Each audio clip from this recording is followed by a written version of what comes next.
Hello, welcome to another session of the Healing Project. We're having another honest conversation around men's mental health and the realities that Black and Brown communities face. So let's hop right into it. I'm Zach Woods. I am a therapist with the School Department of Grow Community, and here we have. Hello, everyone. My name is Max Horning. I'm the Director of Family Services at Grow, Illinois, and Ohio. Nice. So, getting right into it. Many Black individuals learn early that survival is more important than vulnerability. How does survival mode affect emotional health over time? And what are the long-term consequences of never having that space to process the trauma? Well, I mean, first of all, I feel like when you're in survival mode, it's exhausting, right? And there's a lot of evidence that points to long-term negative health outcomes.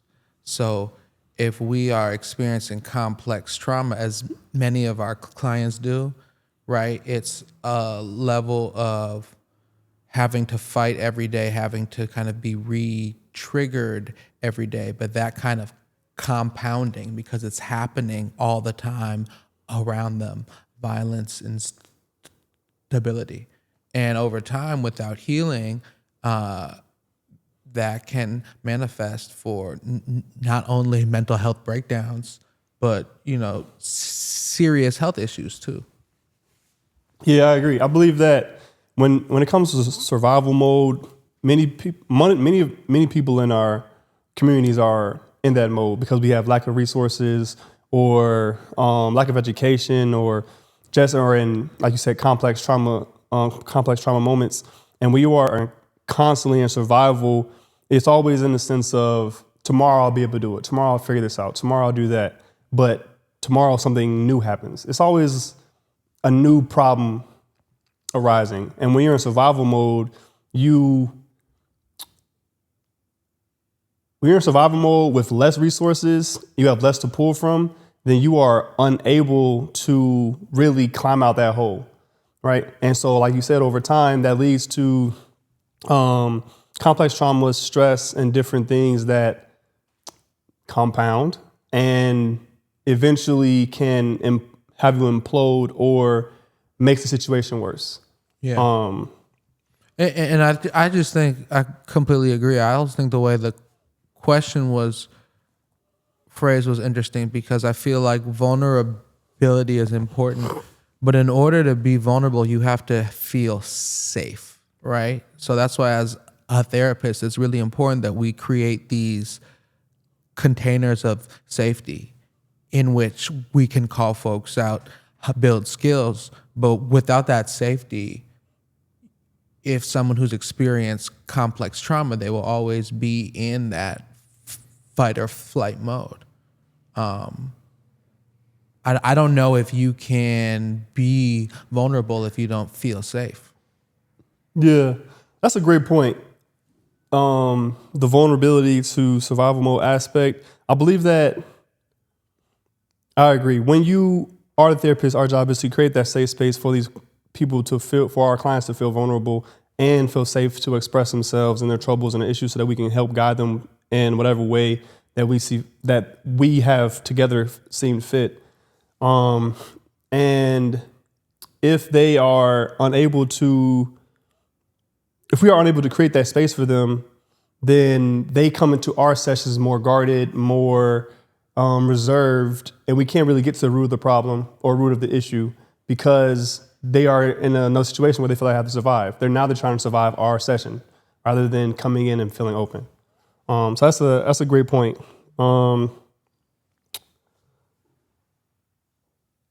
So when people finally decide to seek help for therapy, right? Seek therapy, sometimes they only leave feeling misunderstood, dismissed, or culturally disconnected from their provider, right? So what are some of the ways the mental health system unintentionally re-traumatizes Black clients, and what must change to create a truly safe space for healing? We literally just talked about safe spaces. I mean, that's deep. Like, it's so tricky because the health industry, which the mental health industry is a part of, has been so violent to Black folks forever, right? And it's like, I think we as a community have all of these conspiracy theories, and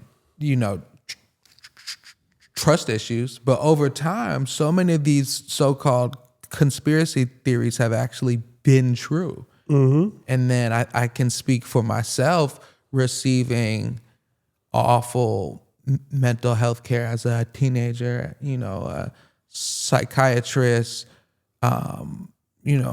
analyzing me as violent for showing normal hyperactive male behavior.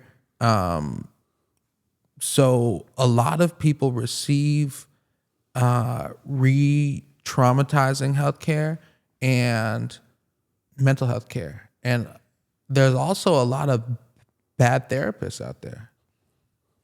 Right? Yeah. So it's like, we're in this age where everyone calls themselves a therapist. Yeah. Some of the people who are not real licensed therapists are actually better than some of the people who are licensed, but some of the people who are licensed are much better. So it's really tough because there's so much crap out there right now. Yeah. Sounds like you're talking about Cheyenne Bryant, right? And it's like, when it comes to the licensing part, that's important because that comes with, what's the word? Ethical jurisdictions and ethical boundaries that we have to lay within and maintain for the health of our client, right? And you mentioned something very important, which was that disconnect with the client. When they feel that disconnect, they get the misdiagnosis, is what you were talking about, how a Black male can have normal hyperactive tendencies, but they get misdiagnosed because they're seen as, other cultures see our community as aggressive and dangerous and such things of that nature. So therefore, a normal ADHD diagnosis for a white child becomes an ODD or something more explosive, intermittent explosive disorder, right? Exactly. When it's really just ADHD, right? Or ADD. And I believe that when it comes to those things, I think the biggest re-traumatizations that we have is we forget to meet the client where they are, right? For my best example is just recently happened to me, like a couple weeks ago. One of my clients tried to bug up on me. He was upset that we had missed sessions like a couple times. Now, to be honest, it was kind of on his part because he wasn't where he was supposed to be when I went to go get him, right? But he still felt some type of way that we didn't have our session. And so therefore, when I went to finally grab him, he went into his usual pattern of cutting people off when he felt disrespected or he felt some type of way about it without communicating that issue. So when I approached him, he was kind of aggressive, trying to threaten me a little bit. And of course I diffused the situation, but that reminded me that me knowing that he has this tendency to feel these type of ways about people and not communicate, I could have done better by, even though he missed his sessions, maybe still hitting him up, maybe still texting him, or maybe still trying to get in contact with him. Even though I did, but still making sure I got in contact with him somehow, right? Rather than just being like, you missed your session, I'll see you next week, right? But I'm trying to teach accountability. I'm trying to teach, if we have a respectable time, me be at this time. If you don't, we'll meet next week. But how old is he? I'm sorry. This kid, he's 17. Mm-hmm. Right? So it's high school. So it's like you have to learn consequences for actions, but at the same time, I'm truly want to help him because he does need help, right? But when you are someone who has PTSD and someone who doesn't understand you don't understand really what you're going through, and you really want the help, but you are not used to getting help, you don't know how to really receive it. And so I feel like, I'm not saying I re-traumatized him, but that's something that I have to consider is each individual client's needs and their tendencies and how I can adjust my therapy services and how I communicate with them in that order. Yeah, no, and I just want to commend you for how you're reflecting on this case and how you're thinking through this case, which I think is really important for us to always do. But it also speaks to like the power of the work of the clinicians at Grow.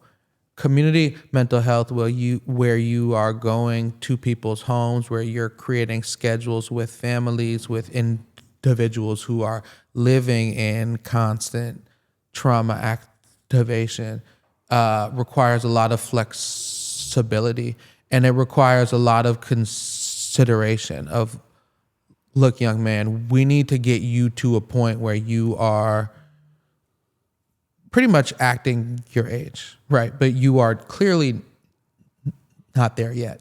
And the only way I can get you there is by being as aware of your trauma, as practicing as trauma informed as I can, so that we can continue to create these safe spaces so you can actually learn how to implement these skills, right? Now, I also think it's important for us as therapists to hold our clients accountable too, right? And that looks different in every case. And as a therapist, you also have the power to create your own practice pattern. And so long as you tell people what your expectations are up front, that doesn't necessarily mean you have to always bend. Yeah, Yeah.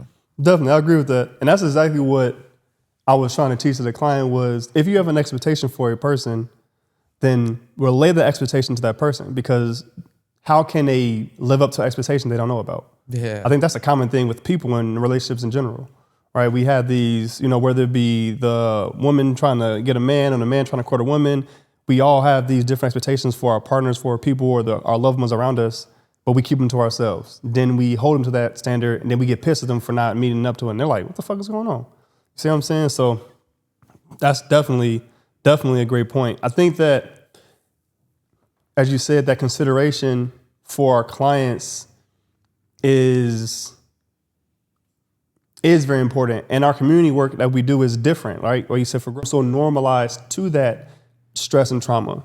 And I think that what helped me actually recognize it was getting the help and accepting that this is trauma, this is stress, I do experience that, Yeah, absolutely. I think you just dropped a lot of gems, right? Once being a Black man of color, there's going to always be kind of this danger that in working with clients, it's important to normalize, right? And to understand that while what you're seeing is maybe not normal, how you feel is normal and is something that we always navigate. I think it's important to explore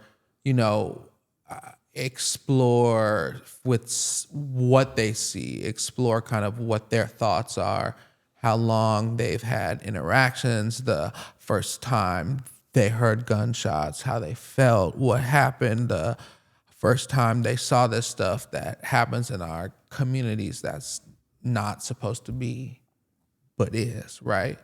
And then I think exposure to, right, being able to open their eyes to how Black and brown people live differently around the whole world, how even within our own city, you can go to different neighborhoods, different places and experience joy.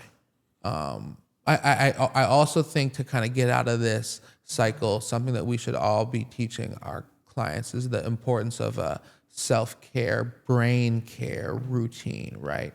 Of course, we're going to always teach more therapeutic coping skills, but understanding like the client, like you're the expert of you, bro. Like you need to figure out what works for you to be the best version of yourself so you can feel proud of yourself. So whether that means working out, stretching, meditating, drinking water, praying, talking to God, like whatever it is, like you have to start to implement routines because there is a level, we're going to always feel like this no matter how well we do. And we have to create safety and routine within ourselves.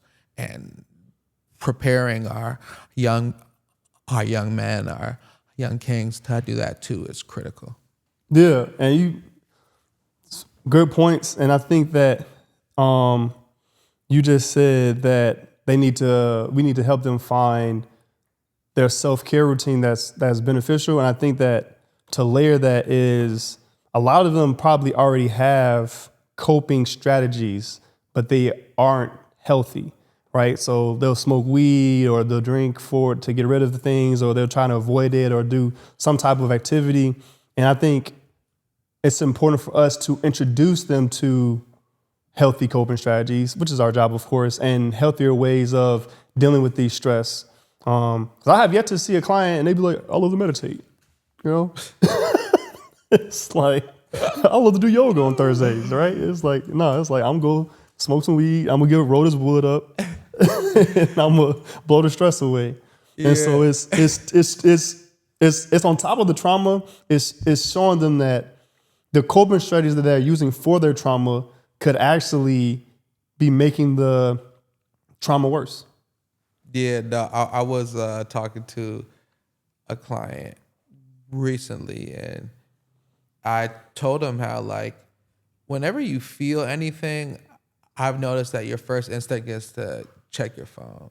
You feel embarrassed, you feel sad, you feel bored, hungry, which is kind of a tangent, but I do think that is kind of one of our unhealthy coping skills, is like the way that, like, whenever we feel anything uncomfortable, before we even recognize what that feeling is, we just jump to our phones. That's become just this instant, like, dopamine rush. It's like free. Well, it's not free, but you're paying for it, so might as well get it, right? Mm-hmm. But it's there's a lot of things people do to make them feel better that are not healthy to their brains. And it's important to always have balance. You know, I think a lot of teenagers who have ADHD symptoms talk about video games. Oh yeah. It's like, I'm so focused. I'm locked in playing Madden, playing COD, Roadblocks, whatever they play. But it's like, video games is not good for the brain. It's not good for the ADHD brain. It does not develop some of their weaknesses that need to, in order to heal long term. Yeah. So, and I think coaching someone through what's healthy and unhealthy is like a dance. Like, you have to offer them other solutions before you can really cut anything out for them. Yeah, and it's almost like getting to the root of what they're using that coping strategy for, and usually it's to fill some type of hole, some type of gap. And so, how do we, as you just said, take that? If we're going to remove that basically that stoppage, which is whatever the coping strategy is, we need to replace it with something else. But it needs to be something else that they want to do and approve of, because we can always give them 1,000 ideas, but I work with a lot of youth. So they, 9 times out of 10, I'm not saying they're not going to listen, but they're going to do what they want to do. So you got to make it appealing to them, or make it in a sense that it'll make sense to them, right? I had a client, just talked to him yesterday. He got in trouble for he used a slur against a kid. And I was like,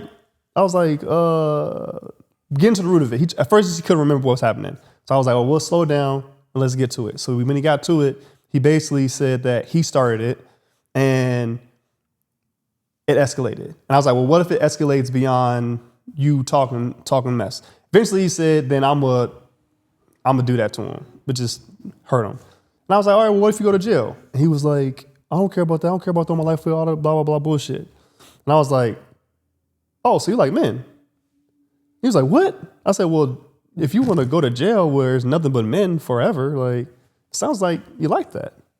He was like, no, man, no, fuck that. I don't like men like that. I was like, I mean, that could be the only reason I can suspect that someone would just like to go to prison or not care about going to prison forever is because, you wouldn't mind being around dudes 24/7 jacked up. And that kind of completely just shifted his whole mindset in that quick second. He's a young one. He's only like 12. So he was just like, no, man, no. He's like, maybe I knew you need to think of a different way than, oh yeah, let's think of a different strategy of expressing your anger so that, obviously it was an extreme example, but he had never thought that concept before. And so sometimes our job is to give them a different perspective so that it can reach the client that we get to. Well, I would say what you did in the world of family therapy was you matched and then you reframed. So you kind of got down to his level. Some people call this mirroring, and you kind of spoke to him in a language that he spoke, connected with him over a slightly degrading value set that you might not even agree with, right? But that allowed him to see your point that my behavior is unacceptable. Yeah. So that's interesting. Cool, man. Yeah. And that kind of leads into this. So healing isn't pretty, right? Kind of in that moment, I just mentioned like trying to hit on with some type of, like you said, mirroring out of the box concept of going to prison and things of that nature. Because a lot of my clients say they don't care about their life, which is crazy to me. Like, I don't care if it happens to me. I don't care if I die, blah, blah, blah, blah, blah, which I feel like is cap, but I'll let them get that shit off. But anyways, as clinicians and mental health professionals, we may have to address some hard truths with clients. What are some hard truths that you've said to a client before?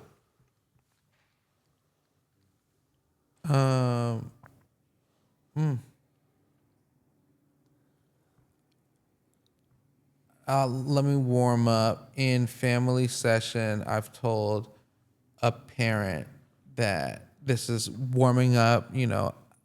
I noticed that you're on your phone. It must be easier to do that than to confront the pain that you've caused your son. And she started crying after that. That was a more indirect way. Obviously, working with teenager youth, I've just told them, stop. You're on your way to jail. Stop acting dumb. I've said that to teenagers before. I think with adults, it's a little more, let's see, what did I say last night? I said like,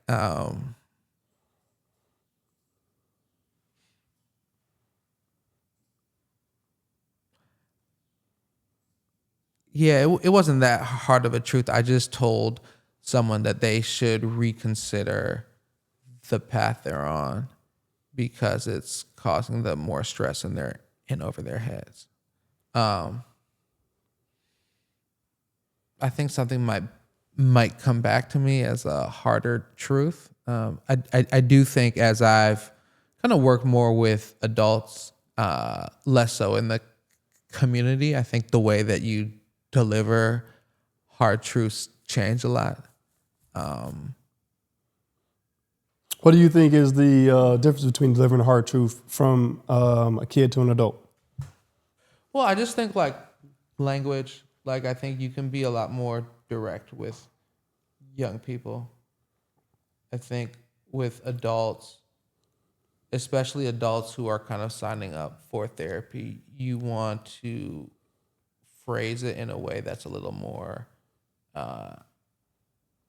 empowering, right? If you're working with a young person in the community for hours, and they do something that was really dumb, saying like, I don't think that was a smart choice, or I think you're better than that, right? Or stuff like that is stuff that in certain private practice situations you probably wouldn't say, right? Yeah. How about you? I would say with like an adult, like a parent, before I've basically told them since I was the therapist of the child, not the parent, but we was kind of doing like a little family session. I basically kind of told the parent like, you're the problem. But not in the sense, I didn't say it like that. All but the time, but yeah. how do you say it Yeah, though, exactly. right? Because there's like, we as therapists throw out metaphors that Yeah. sometimes they might land, but we're really saying that often. But Yeah. how did you say it So I directly was- in this case? Because I'm sure it was tough. For them, it was, I said, you set the parameters for your child, and your child is very smart. And once they understand the parameters, they complete that mission. But you leave out, again, expectations in those parameters for that child. And then after they complete the task, as their objective was, they get in trouble for not completing it how you want them to complete it. I said, that's a problem. I say, if you want them to complete it a specific way, then you have to tell them that. If you want them to just complete the task, then say that. I say, you enable the child when you discipline them on day one, and then day two, you reward them. That's very confusing. And so therefore, it's as if you see your error during the punishment and try to overcorrect it with a pendulum swing, but that does nothing but devalue your punishment for the child, which enables his behavior to disrespect you, which therefore creates a cycle of dysregulation inside the house. Yeah.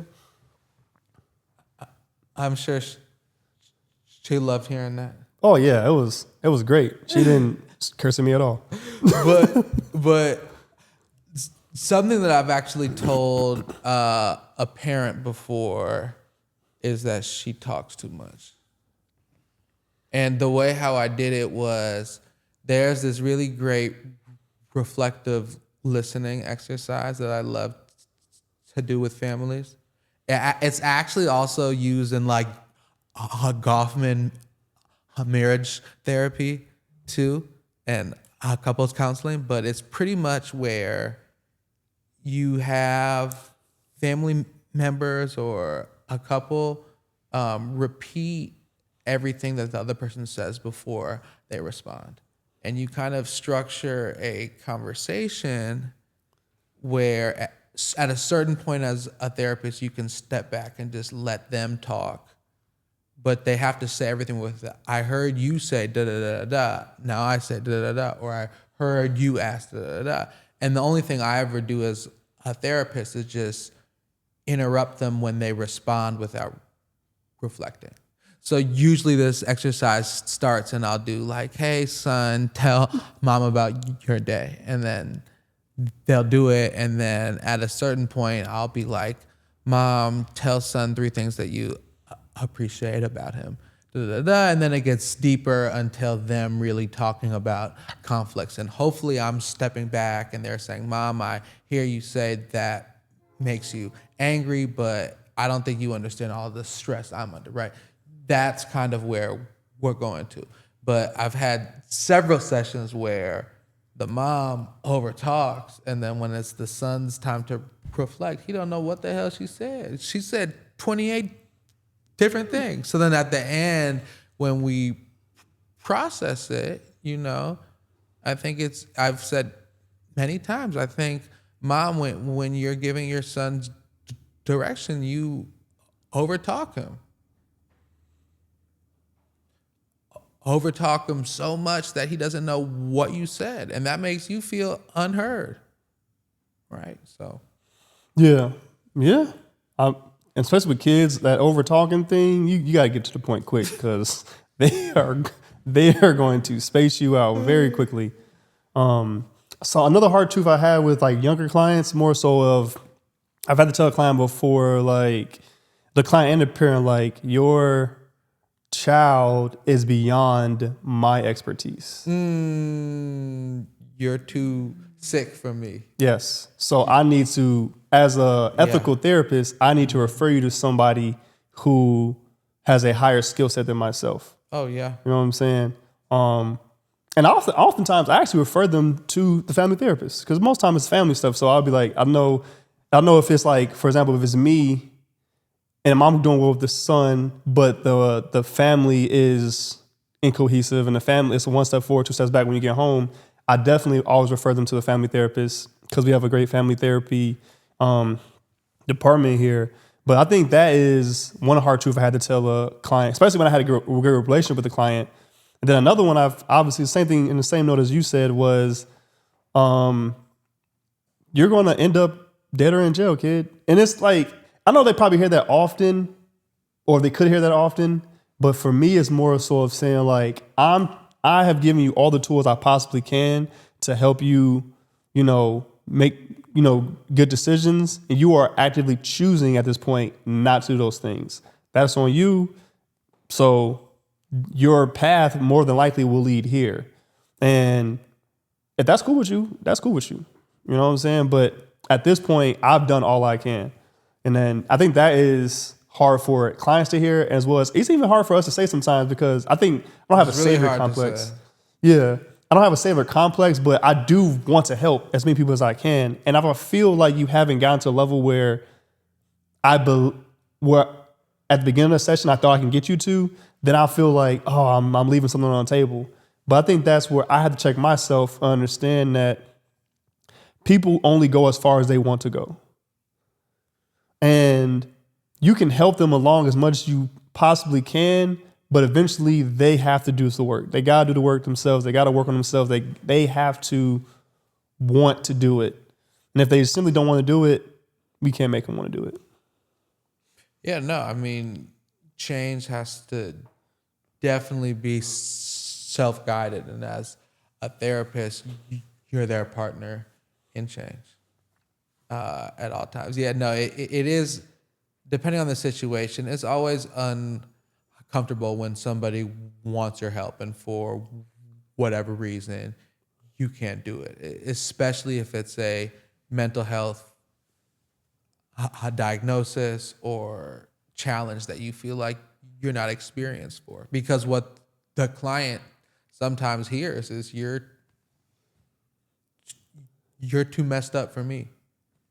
You're too broken for me. And so I think what I think we always try to do is when we receive someone who wants services, who we're not able to help because of our skill set, our own personal triggers, our own expertise, or knowing that a certain case will take a certain amount of time that we don't have, is really important for us to refer out. And not only refer out, but hold hands through the referral process, really ensure that this person gets the help they need, because there is so much care out there that's really not trauma informed.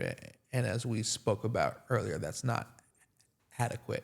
So, I think there's an ethical obligation we have for the people who we can't serve to at least point them in the right direction and help in that warm handoff.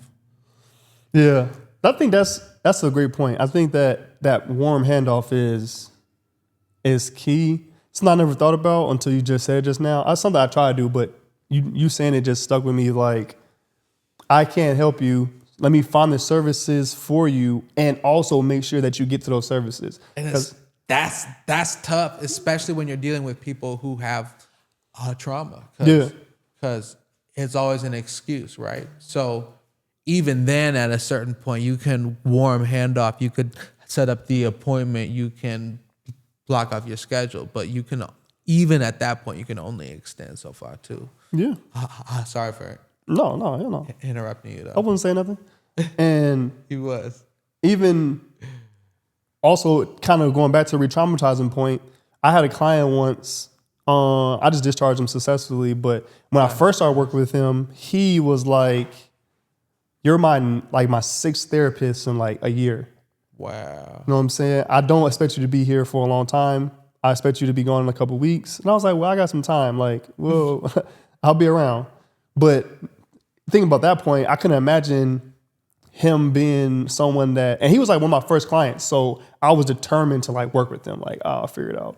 But I can imagine like him telling me that, and then a month later being like, I gotta see somebody else, bro. Like, not you too fucked up, but you're pretty fucked up, man. Because then he's like, you're up 7 therapists, like I said, like, and that's something that I think that we should consider as therapists, like how to navigate that thin line right there, especially if a client has had that much of a negative experience with the mental health system.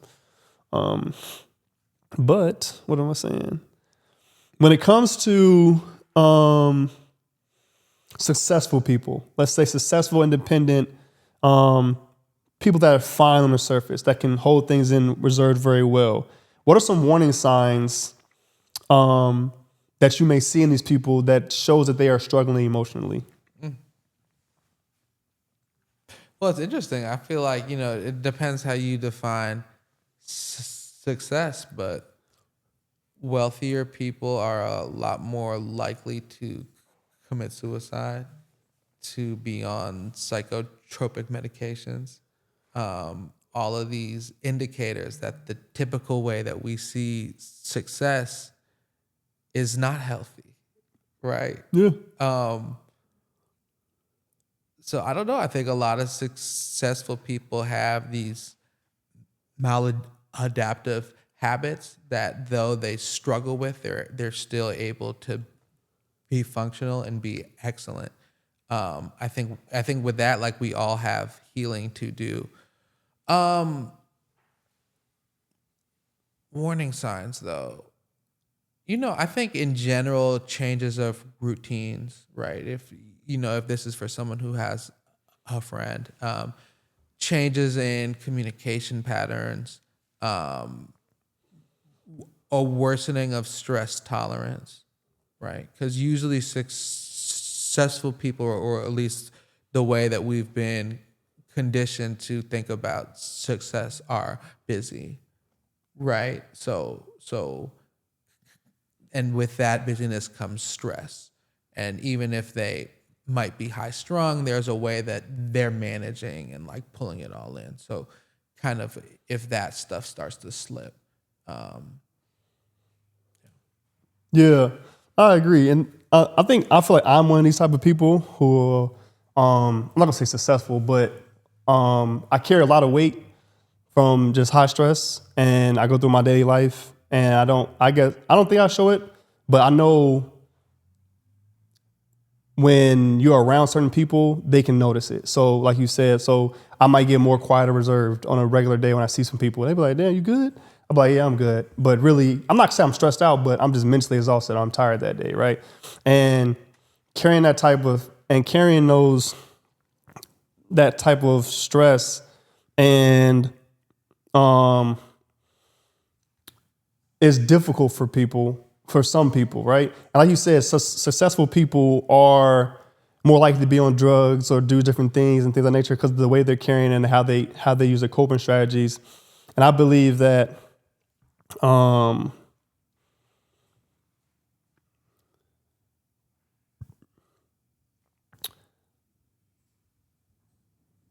don't have anything to add to that. I completely forgot it. So it is really interesting, like this idea of like success. Like, as you asked me that, like, am I successful? Are my clients successful just because they've completed therapy with us at Grow? Like, what does this idea of success mean? And I just think it's really complicated, because when we're a therapist, we're helping people better adjust to society, right? Their functioning is off, right? In a way that manifests in a disorder, which enables them to see us through healthcare, right? But what are we adjusting to? Crap, right? We're trying to help people adjust to a system that is already making us unwell, even the most quote unquote successful people. So I do think that's a whole other conversation about kind of how to integrate kind of our need for finances and being a part of this successful system to also like us taking care of us and our people and our families and ourselves, and how do we hold on to both of those, and how do we kind of coach people to do that both. And sadly, when we're working with young people, we don't have time, right? We're kind of forced to just focus on really just figuring out what works to make them happy and act right. Yeah. Yeah. And I think that one thing that I think people misconstrue is success doesn't mean happy, right? So why not? I'll tell you exactly why. Well, what I believe is why. So over the last like 2 months, I've been asking random men, are you happy? Right? The very simple question. And I'd be like, not that bullshit, like, yeah, I'm good, I'm happy type of shit. Like, are you, as the person, as you are an individual, are you happy? Outside your role as a husband, as a father, as a teacher, whatever your role is as a person, are you the person happy? Out of, I think like as 20 people, like 18 people said no, right? 18 of them, at different ages, right? Different ages. And what week was this? What week was it? Yeah. I've been asking different people over like the last like 2 months. I'll tell you, I'm a lot happier this week compared to last week just because of the weather right now. Feel that? Weather is a big thing. Hell yeah. And that dream, that's why I can live in the UK. But I think it boils down to we as men are called to do so much, and we put so much on our plate to provide for so many other people that we lose ourselves in that. And for a long time, I could even tell people what made me happy because I was so used to just producing results for what I believed would get me somewhere in the future. And so I think that as we continue to grow as men and from children to men, we put things on our plate where it's like we want a girlfriend in high school. So what we want to do? Oh, I got to get her flowers for the prom. I got to get her a corset. I got to, buy this and buy that for her. I got an 18-year-old client right now calling me about his girlfriend, right? And and then as we get older, that just amplifies up. So we go to school. So now we needed a degree to get a job. Now we get the job. Now we got to get the girl. Now we want the girl. Now we got to get the house for the kids. And so we're putting all these things on our plate to provide these things, which takes from us that self-care, like you said, is very important. But how do we find time for self-care? If, for example, I work 6 days a week, I got a wife and kids, I have all these different things happening, and everyone's telling me self-care, self-care, self-care, self-care. When do I have time for self-care? When I wake up, get the kids ready, take them to school, go to work, come home, grab the kids, put them to bed. Now I got to go to sleep because I got to work tomorrow. So then it's like, what day do I have off? There are no off days when you got young kids, right? It's not a complaint, but it's more so of you have to find that intentional time to care for yourself. But when you have everything on your plate, sometimes you're just exhausted. When I get off work, I don't want to think about nothing. I don't even want to be a leader. I want to just drive home, sit on my couch, and be a bum. Yeah. But I can't because as soon as I get home, I got 3 kids in my face. Yeah, and I think so much of us, right, I think there's a level of, if we're taking this idea from CBT of behavioral activation, there's a level of how certain behaviors make us feel certain ways and even certain accomplishments, right? So some of this life stuff that you and me and most men put on our plates should be like, and there sometimes is like an element of the fact that we got that done at least makes us feel good about ourselves. Yeah. But really, I feel like for a lot of us, man, it's more, that's there a piece of it, but it's more what's stronger is if I don't do this, I'm a failure. Right? So that kind of glass half empty mentality. Yeah. And I would say, to respond to your point, if we were in treatment, I would challenge you to find 5 minutes a day that you hold yourself to on self-care. Because going back to that other piece about behavioral activation, it is true that if you can really find time to focus on you, even if it's a small amount of time, that has like evidence behind it that elevates your mood, elevates self-esteem, temporarily reduces anxiety, reduces heart rate, all these things that weaving into our routine, even if we don't have too much time, do help. But I know I just said like 4 different things, but No, you smoked that. curious if you have a response. Yeah, I can find 5 minutes. I can easily do that. I mean, I go to the gym, so that could be my self-care time, right? It depends. True. No, I say it is because that's the one time I'm to myself and it's all about me, which is very rare for me, right? And I think you said a great point of sometimes the success feels great because we put that on our plate, but the adverse of that is if we don't, we're a failure. And so that's the pressure we put on ourselves of continue to maintain it. Because, I bought a house and love the house, proud that I had the house. Like, oh, I got a house. But then like shit starts burning the house. And I'm like, oh, I got to fix this. I got to fix that. I got to fix this. I got to fix that. And it's like, oh, I'm proud to have a house, but goddamn, now I got to spend $10K to get this fixed, or Jimmy rigged this over here to fix that. And it's just like, fuck. Like, I just want to sleep. Just want to sleep. But it's always something new, a new task, right? And I think that you made the point about the failure thing is, I feel like from a very young age, some of our communities put that pressure of success on the youth when it's like it doesn't allow them to just be kids and enjoy being a kid, right? Because so many of my clients are like, I gotta get the money, I gotta get money, I gotta get money, I gotta get a job. Like, you're 13, bro. Like, relax. If you could I think that's absolutely right. And I have a question.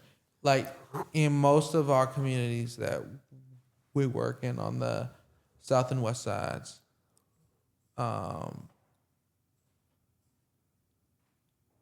for the teenagers, what are the expectations of success? And what are the typical benchmarks? Success, as you've seen?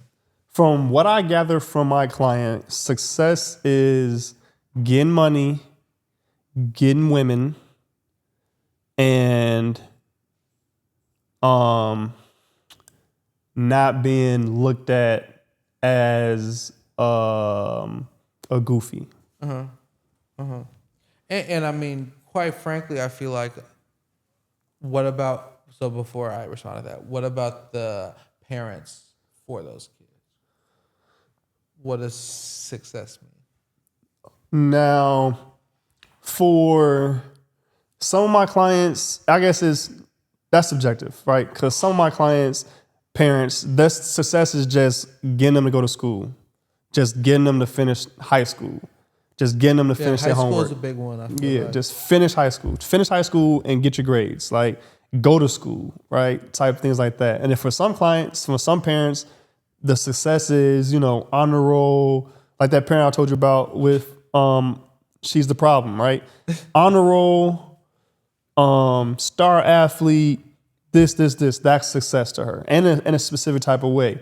But that person they live out south, they live like in the burbs, right? So I also see a different concept and a different relationship from parent to child when it comes to the burbs, when it comes to the city, right? Working in the burbs, like, most of those kids are kids. Like, it's crazy. Like, they do kid shit. They go outside, play their bikes. They run around. They have a good time. They're not thinking about their success is more of maybe academics or the normal kid shit of like, I want to buy a car when I get 18. Whereas when I get to my city kids, they're more so of in a survival mode. Like, my mom works 3 double shifts a week.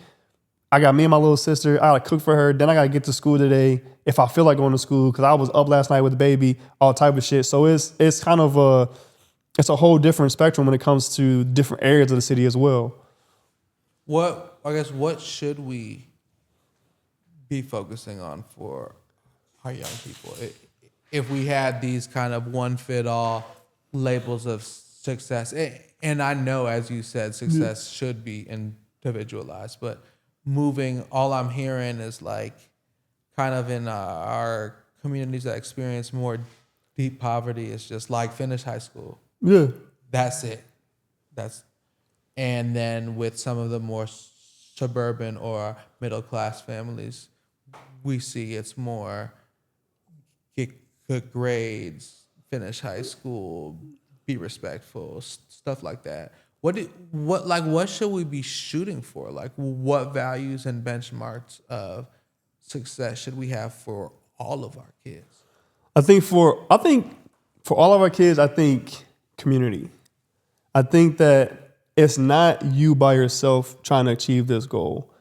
Whatever your goal is, have your friends be on the same goal, have the school be on the same goal, have your community be on the same goal. And if we can get that sense of the community back together, then these certain attritions that happen to these kids aren't as bad. Because if I know that if I live down the block from John, I know John's mom works 3 double shifts a week, I can go to John's house like, hey, John, you want to come over today? My mom's cooking, blah, blah, blah, blah, blah, et cetera, et cetera, et cetera, right? They'd be like, oh, yeah, cool. So I release pressure from that kid. But I feel like as time goes on, we separate more due to social media and the devalue of social currency. And so if we can just get them to understand that it's not you, it's us, that can be like the best goal that they can achieve. Interesting. Yeah, I think also with community comes a more impactful way to learn. I think we're learning. I think the most important thing that young people can do is learn. Yeah. And of course, the school is one way where kids are supposed to be learning. But I do think that we've come to a place where creating spaces for the next generation to learn seem to be less and less important. Man. So That's hopefully we can keep working on that. Yeah. Yeah. I see that a lot as well. Just learning is just not the priority. And I think that I think it's the pendulum swing. I think it's always that big ass pendulum swing where you feel one way about it and then you start to change your viewpoint, and so you go completely the opposite way. So back in the day when I was growing up, probably you was growing up as well, like college was the thing. You go to high school, you go to college, you get a good job, et cetera, et cetera. And then over, time, internet and stuff, people started to feel like, college isn't important. You don't have to go to college to be successful, which is very true. But a lot of the youth I'm seeing have heard you don't need to college to go to successful, and they completely just take it off the table. And it's like, it's good to have options though. And you don't, as you said, you don't only learn in school. If you're a street entrepreneur, then you can take that skill and create a legitimate business in a sense, right? Like Ghost, right? Well, that's also why I like this measure of success that you said earlier. So many of our young people want to get money. They're not. It's not what it once was. This isn't the 90s anymore. Yeah. People are not making money off of drug dealing like they once were. That's not like a real option for teenagers. So I think teenagers who say they love getting money are like, they love to flex the small money they get whenever they get it and then continue to be broke. Yeah.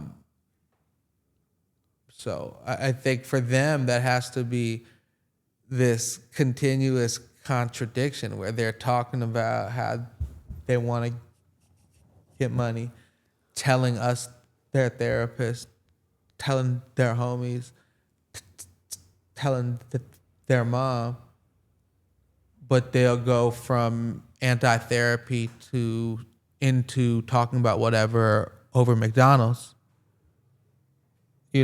all it takes is McDonald's, but they're stuck to this narrative that they're getting money, that they're doing this. And it's just really just setting themselves up for a personal feeling of failure and then living in denial at all times.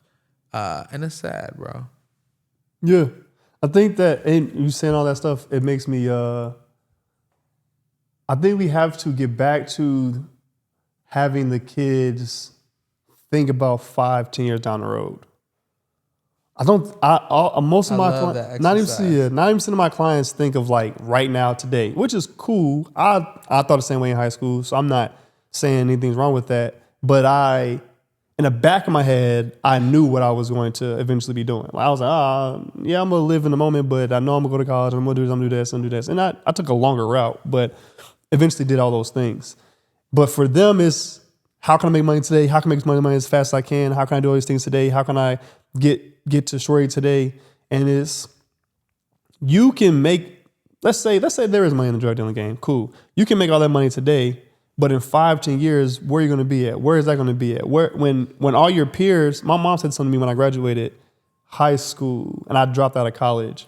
She was like, you're going to start seeing people graduate college and the time you were supposed to graduate and you're going to feel some type of way about it. Mm-hmm. And I was like, no, fuck, I'm not. I'm good. Nah, down there. When niggas start graduating, I start feeling some type of way. Hell yeah. And so I think that I'm trying to figure out how I can instill that idea in my clients for them to understand that there are multiple paths to success, but understand that as you start seeing other people become successful and you're still in the same bullshit you was 5 years ago, 4 years ago, you're going to start feeling some type of way and you're going to be behind now because you haven't taken the proper steps to help yourself. I think that's a tidbit. Yeah. No, that's real, bro. So,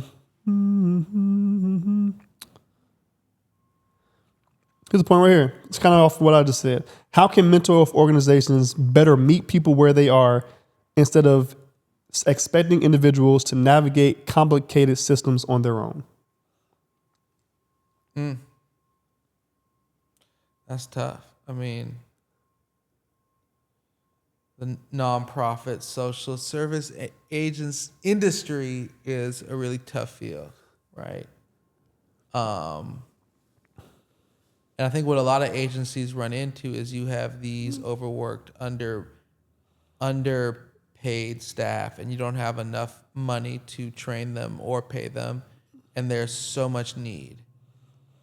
And because there's so much need and not enough money, there's also this kind of acceptance that we're not going to heal everybody, which as in one hand as a therapist is important to have, that you can't save everybody or actually anybody, but these service agencies kind of see the majority of their clients who are low income and their standard lowers.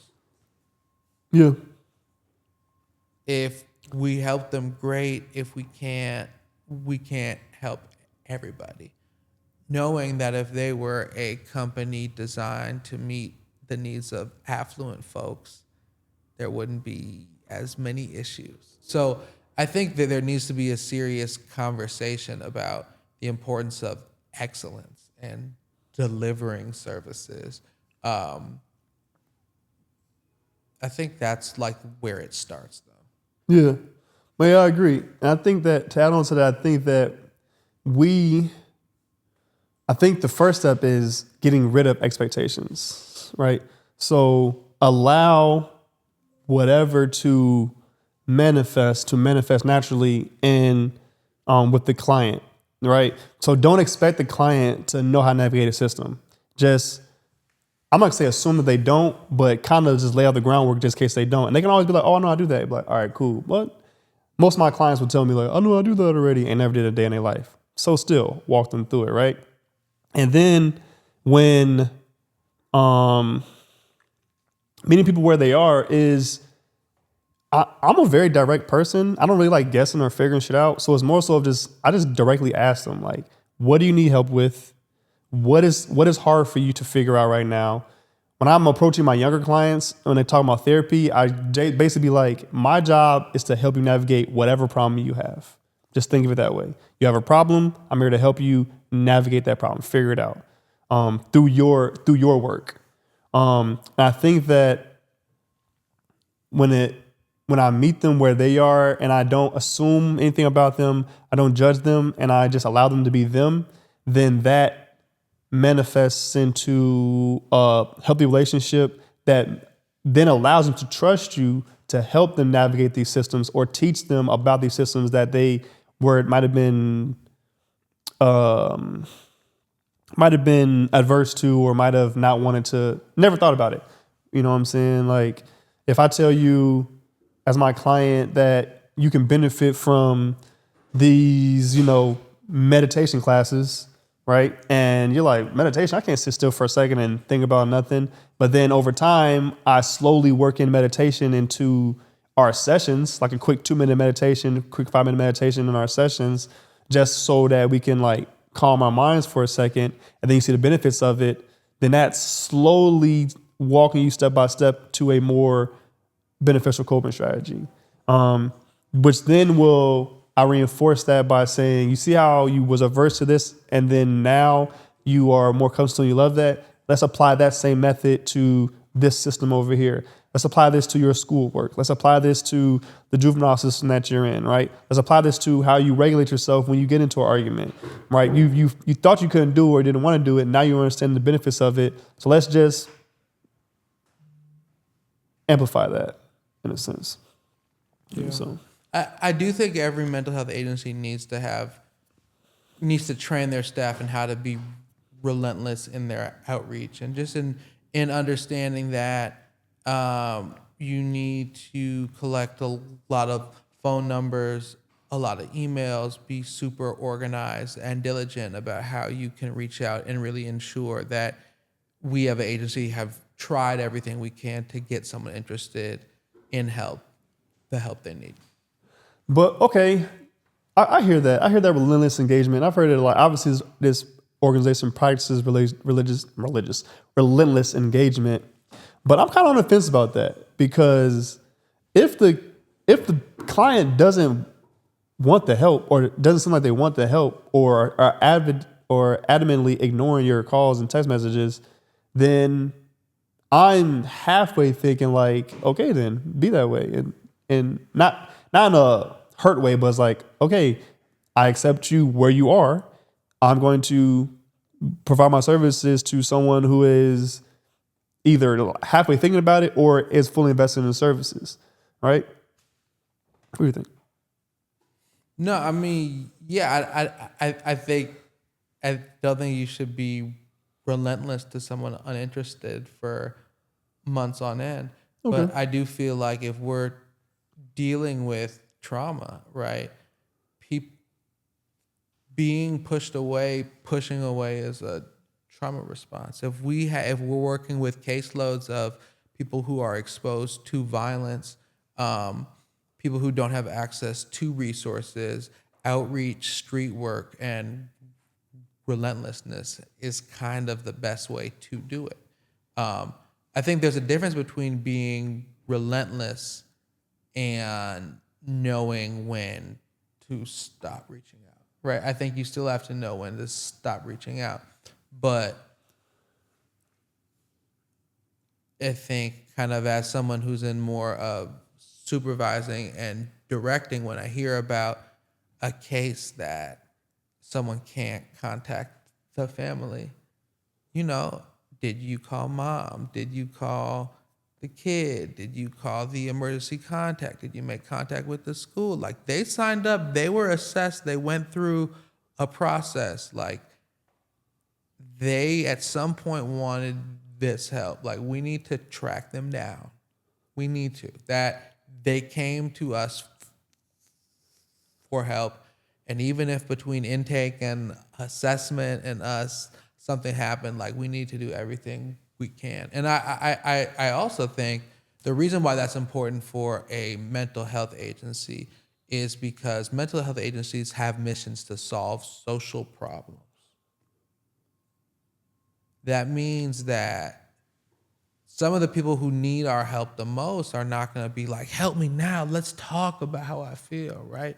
So I think you need to be relentless. You need to go to the people who need the help, but you also have to have self-respect, right? And you as whether you're an intake worker, an outreach worker, or a provider, you have to know when, okay, they've pushed me away enough times, I'm cool.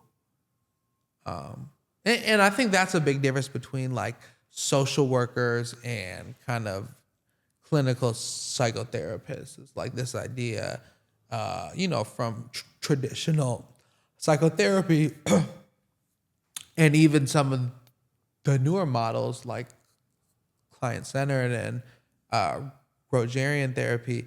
There is a sense that the client comes to you in a space, and if they can't do it, then they're not ready for it. True. When you put it that way, that does make sense. I can see that, especially as a trauma response. I can just speak to my client that I said booked up with me a couple weeks ago. I saw him this week. He talking about he don't want services in the office. I don't want services. I'm canceling services. But How old is he? 17. But then immediately after that says, I'm fucked up in the head, but I don't need your help. And I was like, I think that's exactly why I'm here.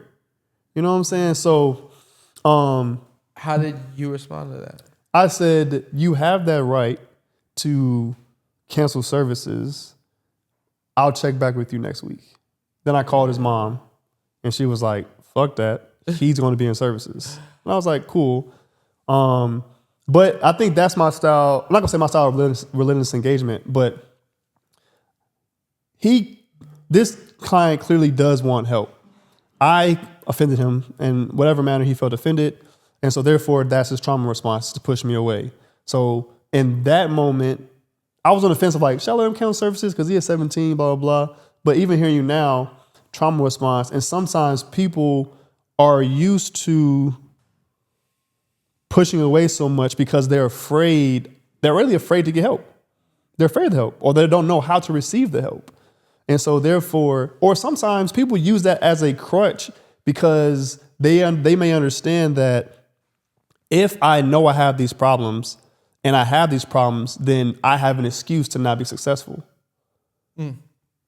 So therefore, if I fix this problem, I have no excuse as to why I'm not where I need to be at or why I'm not succeeding. Yeah. And success is scarier than failure because we're so used to failure. Exactly. Right. Nah, bro, that's real. And I've thinking about that situation. I would like to think I would have responded with going straight to how he felt. Like, yeah, you must feel upset and overwhelmed. No, man, yeah, I'm not upset. I just don't mess with you. Yep. Right. And so I would just go straight to the feeling. Like, I'm sorry you're struggling right now, bro. For real. Yeah. And then just like let that sit. See what he does with it. I think just using that, and it's so interesting with young people. How do you use silence in sessions? And like, what's your comfortability with kind of just like sitting with a client and saying something or asking something or them saying something and just kind of waiting in that stillness? And when I first started, it was difficult for me to sit in silence because it's hard for me to sit in silence myself. Oh, bro, it's real hard. It's hard. It's just awkward. It's terrible. But over time, I realized that they're more comfortable with silence than I am. Ooh. So if I just sit for 10 seconds, just 10 seconds, they're going to start talking. Even if it's not about the topic I asked about, I just sit there to be like, and they'd be like, what? I'm just waiting for you to say something, sir. Then they get to talking. They talk about whatever. So I did have to learn that silence, but I feel like silence is golden and it's key because it allows many things. It allows processing. It relieves the pressure of the conversation. Because when you're in a conversation, it's me talking to you. You got to hear me, process what I'm saying, think about your response, and respond. Whereas if it's just silence, now I can just process everything that's happened, whether it be what you said, what I'm thinking, or where I want to go with the conversation, and then I can relay that information however I want to relay it. So silence is probably top 3 skills a therapist can have. I promise you. Or like listen more, bro. Like Yeah. You shouldn't have too many sessions. Now it depends, but intake session maybe, right? But you shouldn't have too many sessions where you're talking more than the client. Like that's crazy. Yeah. It's different. And I've with seen it before. I'm like, bruh, this is not healing. This is a lecture. What are you doing? It's a lecture. That's exactly what it becomes. But with the younger clients, high school and younger, sometimes it is. I'm not gonna say you out talk the client, but sometimes you gotta pull from them because they're just not used to talking about their feelings or talking to them. You gotta try anything. You gotta keep casting that question and then relate it to yourself somehow, and then try not to talk as much, but let them speak. But then they'll just stop talking out of nowhere. So it is a nuanced way of figuring that out. But I agree. There's not many sessions where you should actually talk as little as possible. And even when I learned in school, it's more so of like not even when they're talking, not even responding with full sentences, more so of just like, for like an uptick, and it'll make them like expand upon their thoughts, right? Because we want to pull the information out of them rather than give them information, because we're really not here to give them information. We're here to have them. We're here to learn from them. Oh no, I'll take that back. We're here to give them the strategies and the skills, but more so the lecture style and teaching them things is more so we're just teaching skills rather than teaching them lessons in a sense. And so when we teach them the skill, they can learn the lesson from said skill and from a life experience, but we're more so of directing their thoughts. Yeah. In a sense. I love the metaphor of therapy is a dance, not a fight. And we've all had sessions where it's felt like a fight or an argument.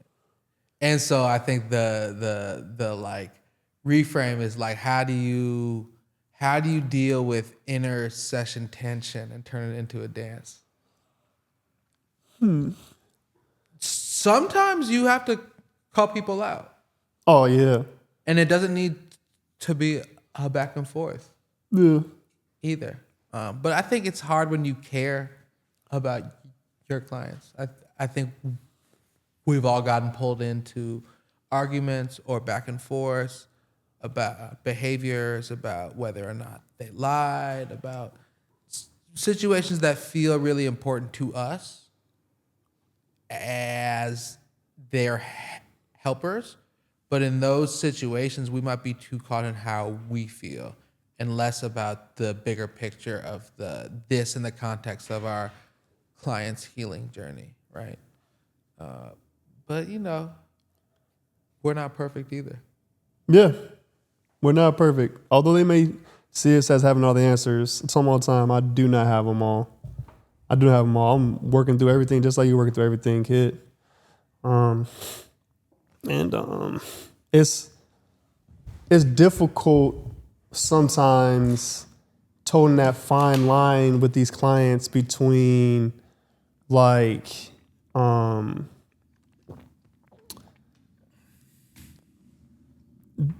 navigating that fine line between where they are and where they want to be. And it's really about it's always about finding that bridge. I'm always about finding that bridge between whatever two points I need to create or help them create themselves. But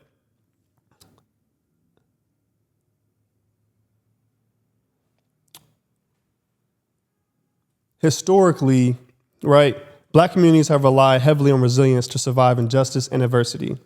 So at what point does constantly being strong become emotionally dangerous, and how can we protect, and how can people begin to redefine strength in healthier ways?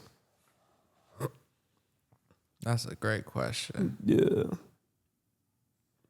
I mean, even the way they talk about our history, it's all like resilience. Like we've persevered. Like, why can't they just focus on the awesome, dope stuff we do? Yeah. Why does it have to always be in response to slavery, in response to housing, in response to like? Why can't it just be like, you know, something good? We make great music. We establish great thinkers. We're a people of inventors. Yeah. And always have been, right? It's always, yeah. But anyway, I don't know. It's a world where we have to be strong and we have to be resilient. But I think kind of having those spaces, having those safe spaces where we can heal, where we can let our guard down, where we can feel safe, where we don't have to be strong is critical. We can't always have it on, right? And we have to create space for us to be able to take it off, to create safety. For better or worse, I don't know. You know, and I think there's an element of our strength that we don't want to lose.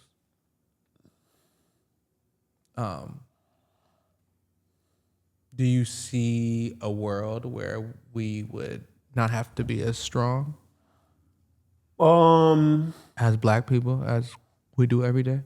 Not realistically. I mean, there is a possibility. So I believe we went from being strong as a unit to now strong individually. And that was systematic, of course. Break up the Black family. Yeah, there it is. Break up the Black family, the nuclear Black family.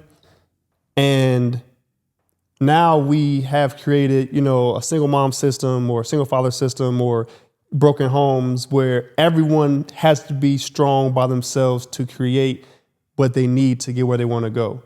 And so, again, back to the community, the village thing, we should get back to redefining strength as in strength in numbers, right? Because even now as a populace, we have all the power here. When Target was fucking around, we made them lose billions of dollars in a course of a year or two as the black dollar because we have the power. I think that a lot of times, which is systematic, they've individualized us and they've separated us, and they're even doing that now with Trump being president and trying to separate, you know, the MAGA people from the rest of the country. And it's more so of like, y'all, we're all people here. This doesn't have to be difficult for us. Like, it's only a certain amount of the 1% that's really getting to it, and they're fucking us all over, guys. And we control that. We can easily not invest in these corporations. We can easily not go to these businesses. We can easily keep the dollar in our communities, whatever your respective community is. And when we do that, that shows our strength. And the more we come together and show strength, again, the less we have to put on ourselves. Like you just said, we don't have to do everything ourselves. Strength is not how much I can carry. Strength is how much we can get done. Yeah, I love that. You know, and I think that's coming from me because I'm a person who I feel is strong and strong-willed. So I constantly put things on my plate to an unfathomable degree of like, what the fuck? And I'm just like, well, I can handle it. I've done it before. I'll do it again. I'll do this. I'll do this. Then I'm mentally exhausted every day. I'm tired every day. I'm doing this. And then I don't ask for help. Right. And so I'm taking all these things and I'm accomplishing them. And I am accomplishing these things, but I'm withering myself down. So am I really being effective in what I'm doing? And I think that I've started these little small groups of just like men getting together and just not complaining, but like venting about life, venting about their days, their wives, their kids, their job, and just venting that space, drinking a little bit, and then going home. And that has created a space of healing for these men where they can just get their shit off in a space that's non-judgmental and go home. It's not even therapy because I'm not giving advice. I'm just get your shit off, right? And like and I feel like that is what it strengthens this group of men that we do this with, because now we go back and we're like, I know I've gone back before. I'm like, oh, I was tripping today when I was talking to Shorty. Let me get back home and apologize. Let me find a different way to discipline my kids. Let me do these different things. Let me take some off my plate, right? Because sometimes it'll take you saying like, I'm doing all this stuff, and people like, damn, nigga, why the fuck you doing that shit by yourself? And you just like, oh, I don't know, right? And so, Shit, who else gonna do it? who else gonna do it? And then they'll be like, well, I got Put this. on my cape. Yeah, and I think Terry Matthews, he said this on one of his platforms. He was talking about the benefits of having smart, important people around you, because you don't have to do everything himself. He has a successful business, and he just named just like 10 people, which was all women, amazing black women that have helped him in the creation of his business. You cannot do that whole point was, you cannot do this by yourself. I'm stronger and my business is growing and flourishing because of the people around me, not because of me. And I think when we can get back to that thought process as a collective, we will flourish and may get to that question you asked of, is there a time when we might not have to be as strong? Community, right? Getting back to it and building on it, right? Mm-hmm. Absolutely. No, I like that answer, actually. Yeah. I'm going to steal that one myself. Please do. And so we're about to wrap this up with these last couple of questions. All right. And so, what does prevention look like in mental health? How can communities begin supporting emotional wellness before people reach a crisis point? Well, I think it's the first phase of mental health, which is psychoeducation, right? Really educating the community on what trauma is, healthy parenting skills, what's really going on when they see their kids act out. So I think some of that psychoeducation is the first step, right? If we're in, and then I think getting young people into not only therapy, but into healthy pro-social activities early on.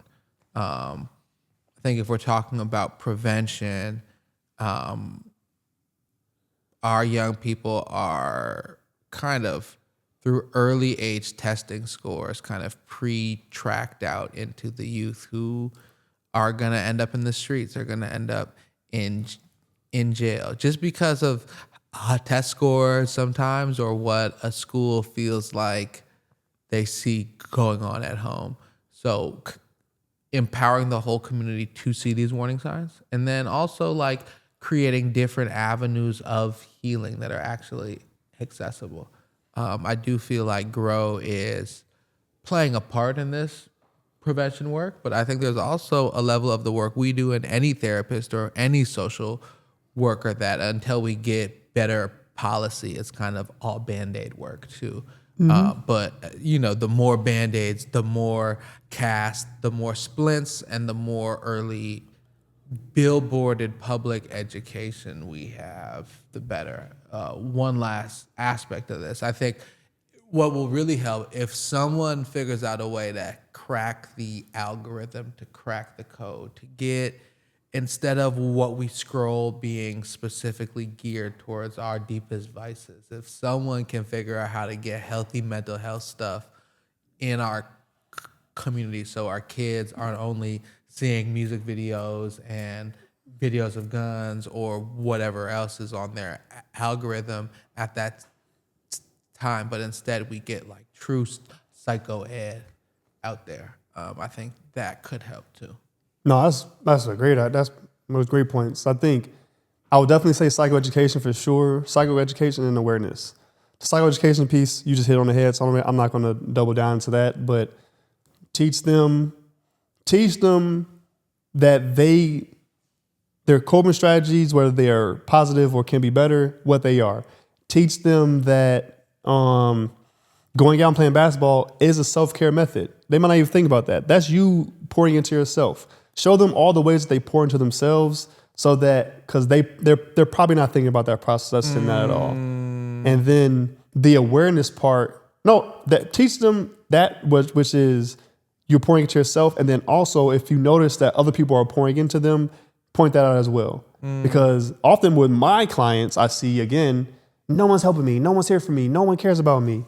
I'd be like, your first period teacher calls your mom every day because you don't come to school. That's caring for you, kid. You think they just call because of attendance? No, they want you to be in school because they are seeing something about you. I think that awareness is another giant point, because you can see if you are with, for example, in the schools, if you're in a high school and you're a teacher and you see a student every single day and they act a certain way, whether, let's just say this kid is always a good student, sits down, listens, and then one day for 2 weeks straight, they're acting erratic. Aware of that. What's going, not this person is a problem child. What's going on with this child that has made this behavior all of a sudden switch? And then figuring out how to get them to the resources. Second is, let's say the child, but from the big jump, has been erratic. What's making this kid erratic? What is the source of this behavior? How can we get this kid help so that they are able to sit in the class and maintain the class and be a part of a cohesive society here in the school ecosystem?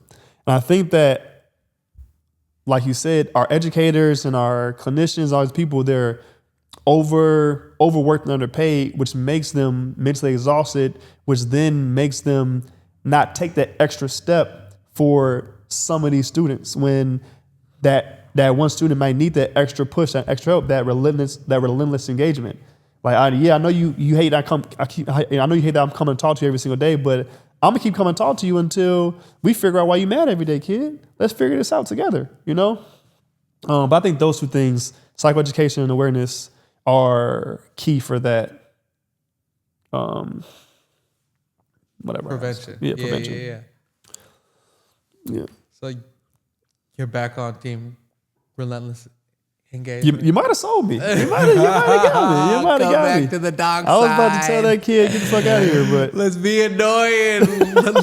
Let's get these bugs help. let's man. get on their nerves. I mean, when you think about it, though, you would want them.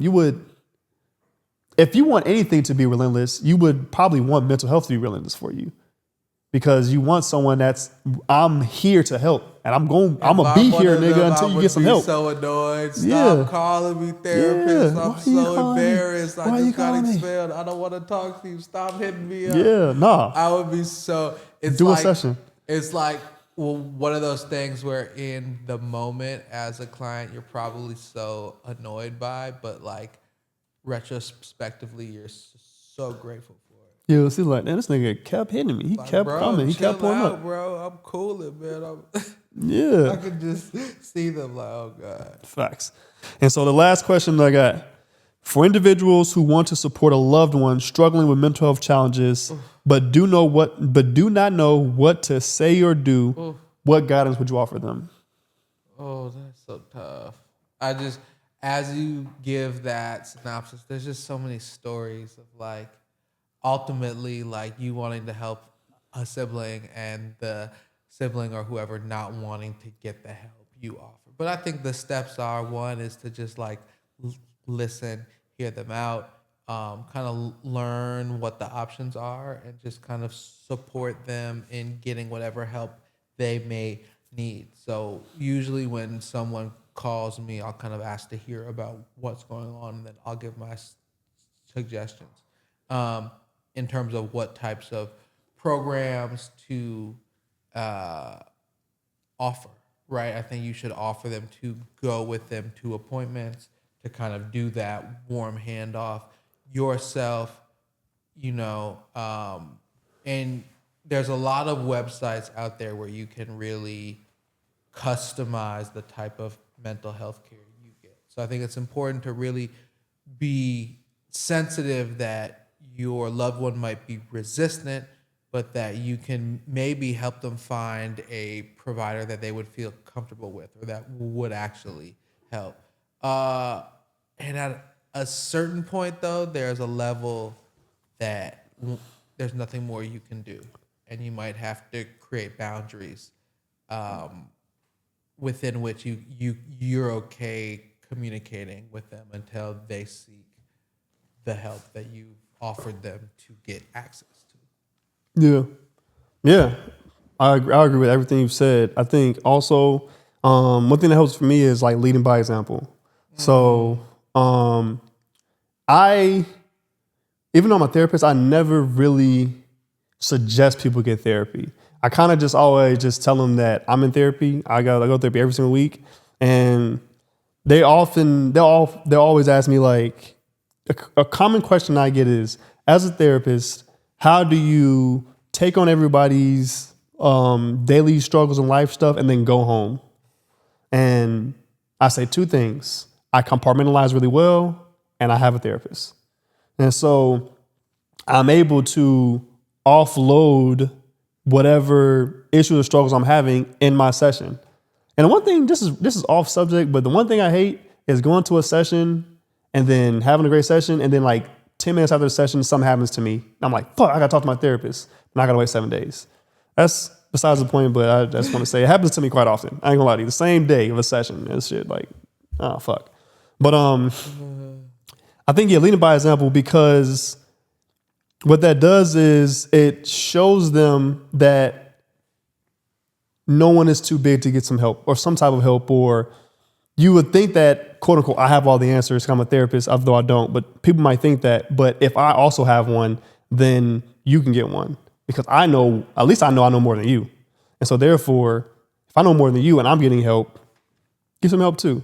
And I think it's that, not really pressuring them, meeting them where they are, and allowing them that space to heal and go through things on their own time. What has been not an issue for me, but one thing I had to work through is allowing people to heal on their own time. I may have the correct answer or the way I believe that they can do something. This is not even as like a therapist. This is just people in my life that I love.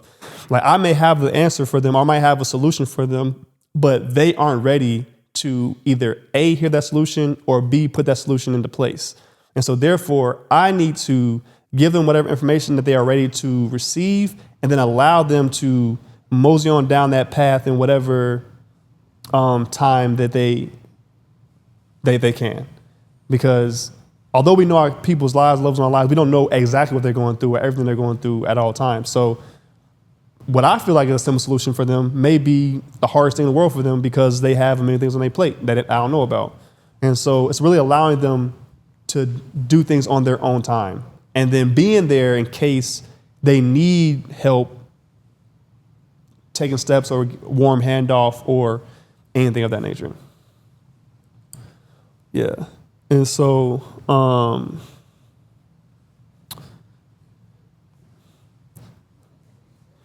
okay. And so that has been our session today for the Healing Project. Again, I'm Zach Woods, therapist for Grow Community in the school department. Max Hornung, Director of Family Services at Grow Community and Grow Clinical Services. Yep. We appreciate y'all for showing up. All right, thank you. Awesome. Thank you. Peace. All right, hold on, Max. We gotta do the intro again, and the first two questions. First two questions again? Jeez Louise. It's only 12 o'clock though. That was long, man. What? What? You was killing That it. was like a two whole there. Yeah. Yeah. Thank you.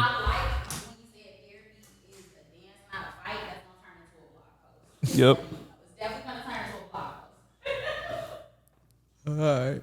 Well, I appreciate it.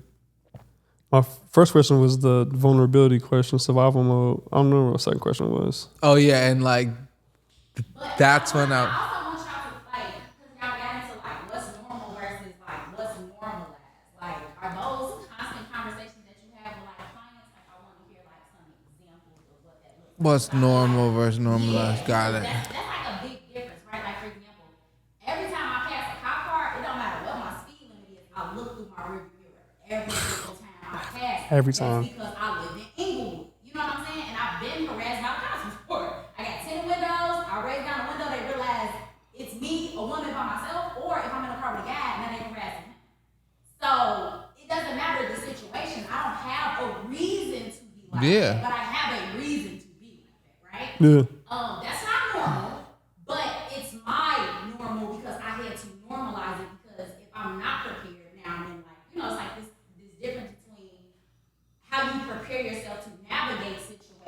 versus being blind. to Right, it, right. So I want y'all to kind of, Okay. Okay. We'll do that. Okay. You ready? What was this? Did I go? I don't know if I'm in the. There are people who seek therapy even when they leave. Was that my second question? The misunderstood, dismissed part. No, I think I the definitely been jumping first around. the first question was Survival mode. I know that. and I answered like, can you be vulnerable if you don't have safety? And I think I went to the vulnerability question, right? No, that is the vulnerability. That is the vulnerability. yeah, one of your first questions is definitely the survival mode. Because that's when I text and said, do you think clients know they are in survival mode or has survival mode become the baseline? You text me that. But that also gets into like what's normal versus what if we normalize it now. Oh. Like this is how we're supposed to walk out into the world. I see that question now. Okay. Y'all be cooking. Y'all be giving me, good stuff that I can work with. No, I think that. Yeah, I think I went into the. Because you asked that question, I think I went into the question of. I went to the third question, which is trauma has become normalized that people no longer recognize certain behaviors of stress. So those two I'm gonna do. I'm gonna do survival mode and then normalized people no longer recognize certain behaviors. All right.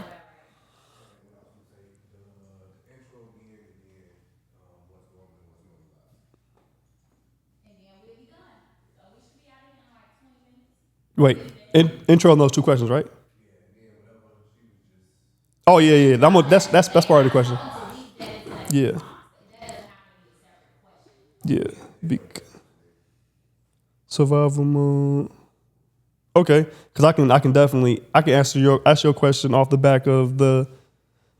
I can be like, do you Oh, yeah, believe I that saw survival mode has become normalized?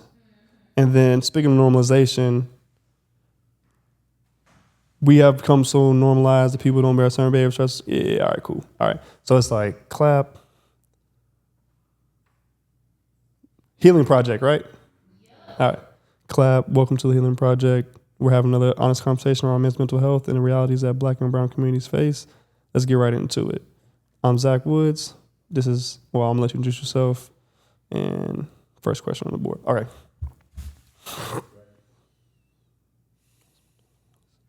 Yep.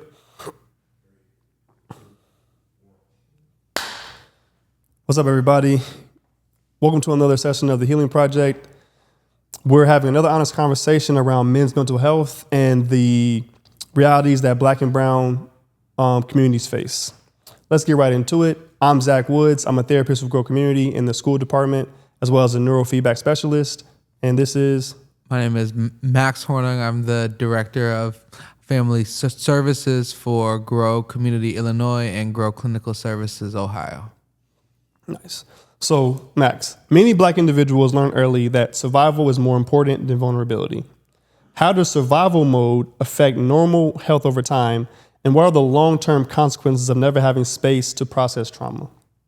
Yeah, so whenever we experience trauma, we are put into this survival mode, which is something that happens in our brains, right? Our prefrontal cortex is overly used in all situations now because we are in this constant fight or flight. And what happens with a lot of people who experience trauma is they keep on experiencing trauma. They live in communities where their traumas are kind of re-triggered every day, from the schools to the community to inside the home, right? And over time, first of all, that poses really big health risks. Like you see mortality rates, health rates, heart attack rates, all of our organs, all of our full bodies function, and our full bodies are put on this overdrive mode when we're in this flight or fight. I do think that kind of we're forced to be strong when we're in that. And the only times when we can be vulnerable is if we've been able to establish safety, right? If we're able to put a container on a place where we can let go of our trauma. And that's where therapy should be helpful. That's where other ways that we can heal and feel safe can be helpful. But without that safety, we're going to always have to be strong because we're always being re-traumatized. So higher rates of physical health challenges, but also higher chances of serious mental health challenges. There's a lot of psychotic disorders and mood-based disorders and even personality disorders that can be onset from uncured trauma. So there's a lot of danger in having all of this hardship, having all of this trauma, always having to be strong, always having to be resilient, and never having that safety to be vulnerable. It's killing us for real. Yeah. It sounds like survival mode has been normalized for us as a community, and that's systematic, right? I mentioned this before, but let's just take a regular family, right? So we have a dad, a mom, and a son, right? So systematic, father can't get a job, so he becomes a street pharmacist. War on drugs, sends him to prison. Now, mom's in survival mode on different things, trying to figure out how to provide for the son, right? Now, son goes to school, but they live in a lower SES status neighborhood. So it means the school has funds taken from the school. So now they have subs every day in school. They have multiple fights because they don't have a lot of security or teachers aren't really involved there. So now the child is in survival mode. And as they grow up, things become more difficult because mom needs more jobs to maintain because of inflation. So therefore, mom's not at home. The kid is now at the home by himself, survival mode, trying to figure out how to cook dinner, how to, get ready for school. Let's have you have a younger sibling. Now I'm getting the younger sibling ready for school. So it's just a constant advancement of survival and having to figure out how to just get to the next day. And when these things constantly arise, these challenges constantly arise, as I said, we feel like we get so used to it because it's all we've ever known, or it's something that we see with our neighborhood. It's not just me going through this. My homie down the block, same situation. My best friend across the city, same situation. And so therefore, we start to think that this is just how things are, right? Because we've never gone outside of our block. We've never gone outside of our neighborhood. We haven't even had an opportunity to see different sides of the neighborhoods, the cities, the different parts to show that everything isn't like this. And I believe that when it comes to survival, you mentioned physical health and mental health. Again, even with the physical health, we have food deserts in a lot of our neighborhoods. So therefore, we don't have good groceries. So we're eating fucking Kool-Aid and fucking walking tacos, elotes. We got elotes laid on every corner, but we can't find a grocery store for, fucking 6 blocks, right? Yeah, and so therefore, now we have higher rates of diabetes, higher rates of cancer, higher rates of all these physical ailments and things like that, because the food we're intaking is also not healthy for us, because again, we got to drive 30 minutes to get to a quality grocery store or something like that. And that just adds into the everyday struggle of the person.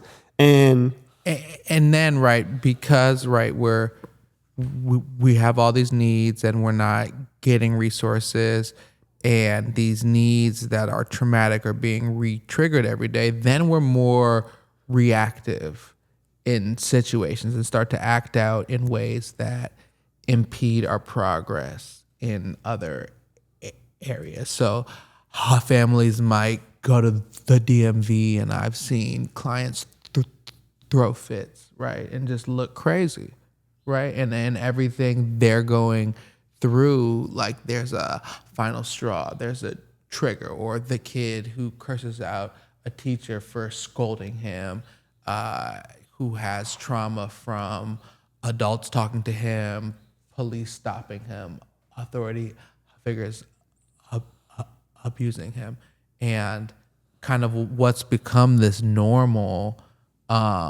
is not, and I think there is a level of, we live in a world where we have to survive this crap. And kind of you're speaking to, there is kind of a more extreme trauma of normalizing these things that come with being poor and black, then but as black people, we still face stuff that we kind of have to fight through and be strong through every day. That has become normalized, but it really shouldn't be normal. Whether it's police stops, microaggressions at work, and either way, the only way how we can show up and be strong is if we have these safe spaces for ourselves. Yeah, and do we both kind of hit at this, but do you think that these people and our clients, they know that they are in a survival mode, or do you think that this has just become their baseline or the baseline of the community? I think both. I think if we're talking about young people, I've done exercises where I've had them visualize themselves 1 year out, 3 years out, 5 years out, 10 years out. And early on, either some of them can't do it, I don't see anything, or after they feel like I've never thought about that because I'm so focused on what I need right now.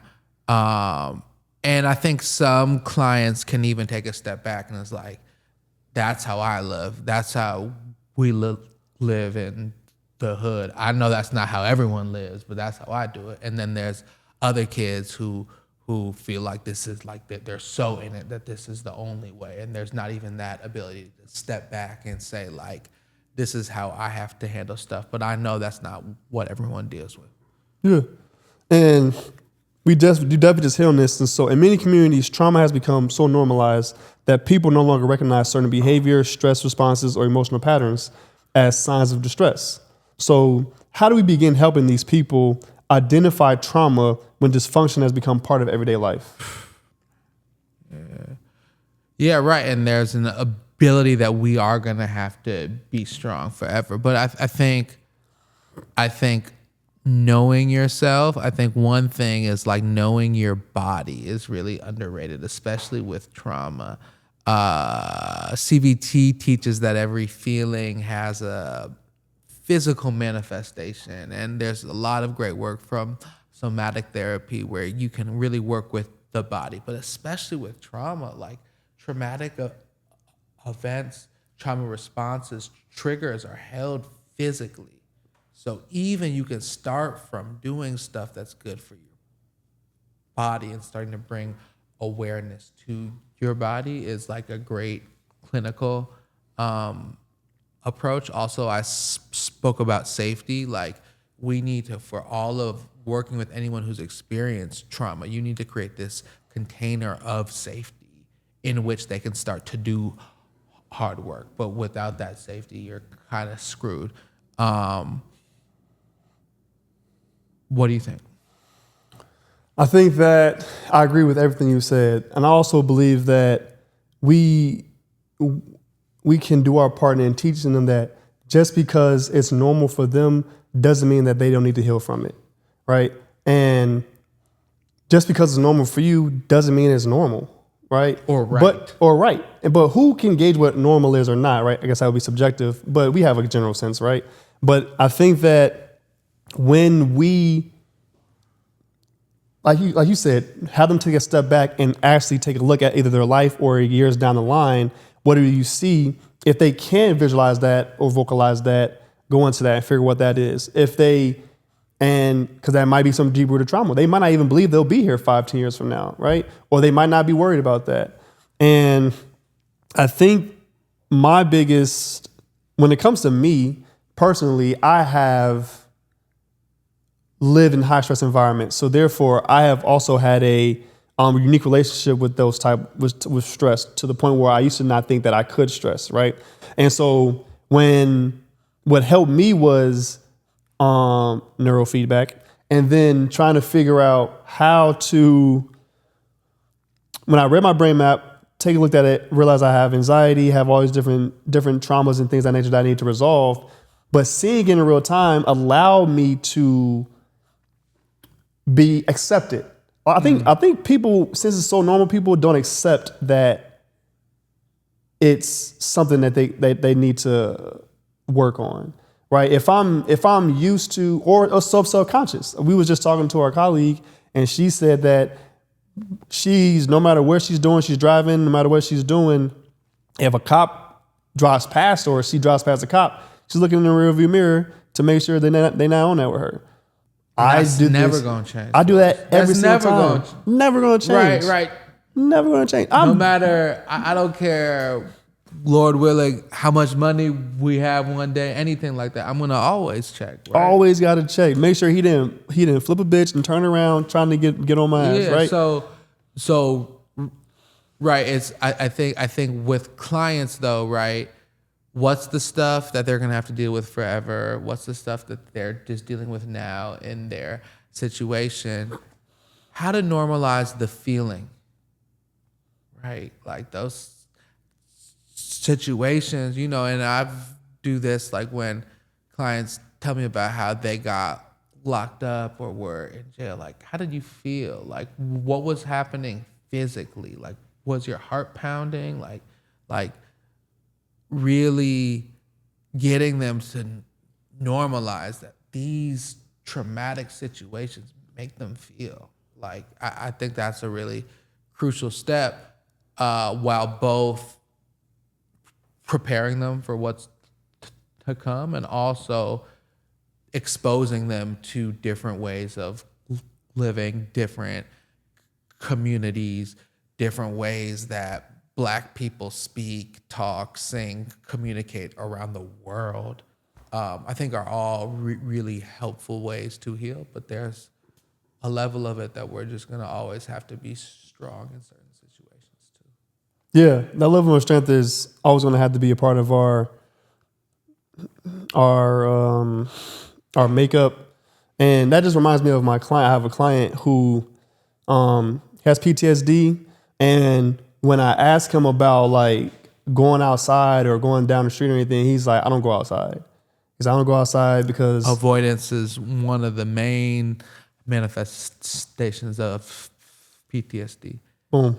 And anxiety, but especially PTSD, right? Yep. He doesn't go outside because he's been shot before. Outside. I'm inside. Yep. So he's inside all the time, but he's inside. He's depressed. He's sad. He's lonely because he wants to go outside, but he's scared. But he's normalized being inside to the point where even when I mention I can just come get you, we can do some things, he's like, nah, I don't want to. Even that. I'm just like, I'm cool. I'm used to being inside now. I'm used to being inside the crib. I'm used to, being by myself. And it's me, I'm still working through it because this is like a new case, but it's more so of like trying to get him to understand that it's okay to have that fear. It's rational. It's normal to have fear after being shot. Makes sense, right? But how do we advance past that? How do we rationalize different behaviors for yourself? Because ultimately, your fix for your fear is ultimately hurting you, right? And now you're normalizing that hurt to yourself, and then it manifests at school because you're mad every time you come to school, and now you're fighting people. So you're not even seeing that trickle up, and you're just saying it like, oh, I got problems. I messed up. But let's work it out. Staying inside is where he feels safe right now, right? Sometimes that's the challenging thing as a clinician when you're trying to create safety is what feels safe for a client has become normalized and feel safe because it's what they're used to. Yeah. But it might not be the most conducive safety for them to heal. So how do you create other forms of safety with this young man who so desperately needs it? And I'm confident that you'll be creative and client-centered in how you approach that. But yeah, that's super tough, right? Yeah. Thanks, man. Yeah, I think my goal is to teach them that there's safety in uncomfortability. And how long ago was he shot though? He said last year. Yeah. How old is he? 17. City kid? Yep. Yeah. Yep. Well, yeah, and I think there's also a story to it, right? There's a story to it that'll come out, and there's I think with our young people today, there's also there's an internet tail. So there's this other pressure of people know I was shot. How do I behave in publicly? How am I perceived now? Yeah. Yeah. Or that I need to present a certain way, a masculine bravado type of way, because I didn't like how I felt after being shot. So therefore now I have to put on and make sure that no one wants to mess with me. So therefore now I'm at school, I'm the tough guy. And nigga bump me, now I'm gonna whoop his ass. It's like you can just And let it move otherwise, around. no one will see me at all. And so these are the just All intricate or nothing thinking. Yeah. cases that we deal with, and it keeps me on my toes. But yeah, that's it. Yeah, those two. Yeah, you good? All right, Healing Project done. Appreciate y'all.